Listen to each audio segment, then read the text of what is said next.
All right, we'll continue our stories of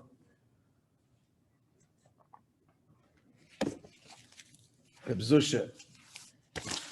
So getting some of his background, which as people posted yesterday, gives us an appreciation of the stories we're going to hear about him.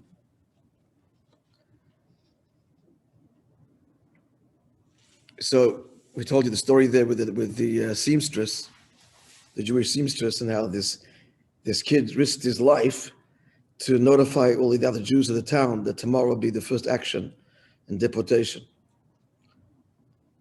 So during the war, he ended up in Belarus, and he was in the ghetto, the Lida ghetto, from where he was transferred to a labor camp nearby. And there he met again his old friend David Gershovitz, that they learned to get in yeshiva. And he's a weird Chevelite, escaped the labor camp and joined the Belsky brigade, as it was referred to, which is all well known. They made a movie about it. They were part of the partisans and had many families.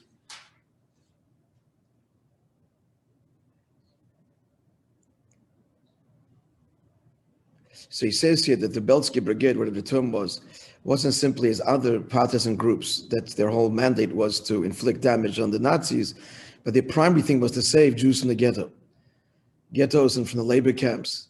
Concentration camps were possible, but the labor camps. And here, Reb Zusha took a great role.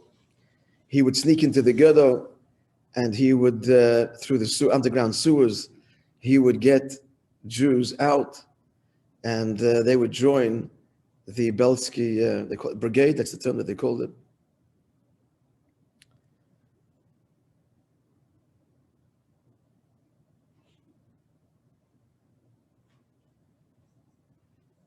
So he said he ended up in Majdanek.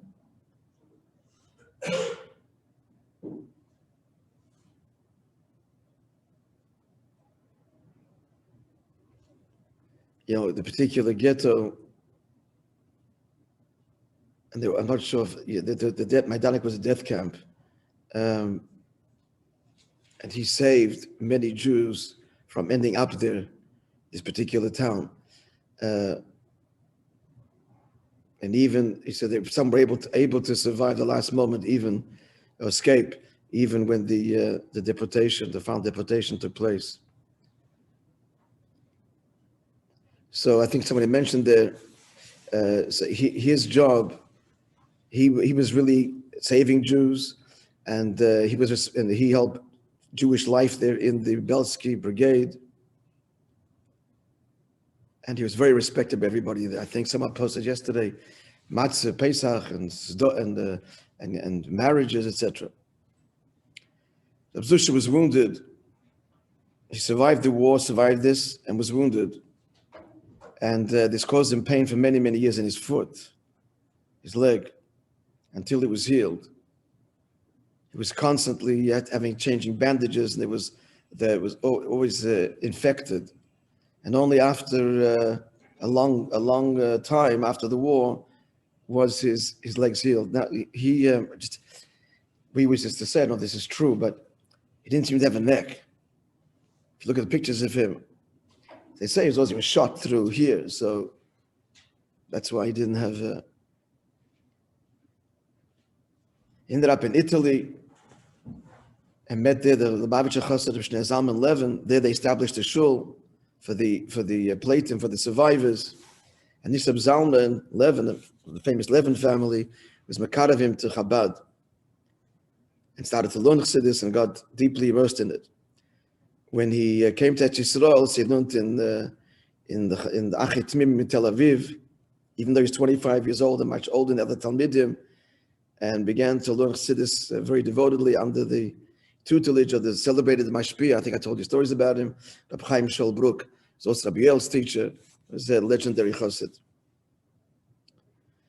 There he got an instruction to learn Shchita from the Frierdiker Rebbe. And the Frierdiker Rebbe had already told Chaim Shol to keep an eye on him, and he wanted more details about him, seeing that he was not he had potential. He was an extraordinary fellow. 1948, he was part of he fought in the War of Liberation. There's a picture of him here with a rifle in his hand.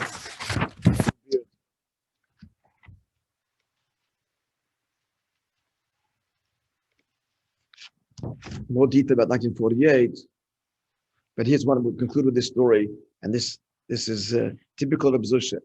But as we learn about him more, really becomes incredibly inspiring. So this is the beginning of the Shvat 1949. This is only a short time after 13 Lubavitch families had settled at the edge of the city of Lud, near the train station. The Arabs had abandoned it during the War of Independence. So Rav Zushin sees we have to make a building for the yeshiva, for the families there. This was the first Chabad settlement. And for the ones who were coming out of the Soviet Union. So one day he comes to Lud and he sees, he was living in Tel Aviv. He sees there's a building there of 3 floors, that had been, prior to that, a small hotel. It was next to the houses where the Lubavitcher families had settled, these 13 families. And he said, this is perfect for the yeshiva. Didn't ask anybody. He went inside, he brought with him a lock, he locked the door, and he put up a sign, here is going to be Yeshiva Stevach Tamimim. 2 weeks later, they come from the Sochnut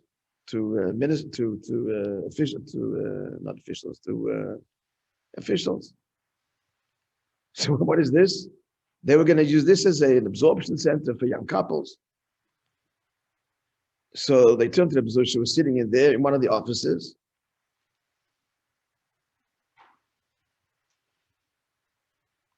And they asked him who gave him permission to take this building for the yeshiva. So he says, I got it from the from the commander, the head commander. So he says, where's the, show us the papers? He says, the papers are somewhere else. And one day he'll show them the authorization. So when they saw that his certainty, when he responded, yes, from the high command, and he has it in writing, he doesn't have it here. So they saw that, okay, they just let the whole thing go. And that's how it was. The first yeshiva was in Lud. And so it was established the yeshiva in Lud, which Rav Zusha ran together with a Blazer Karasik. I told you a story with him, directed by the Frierdiker Rebbe and the Rebbe. All right, we'll continue.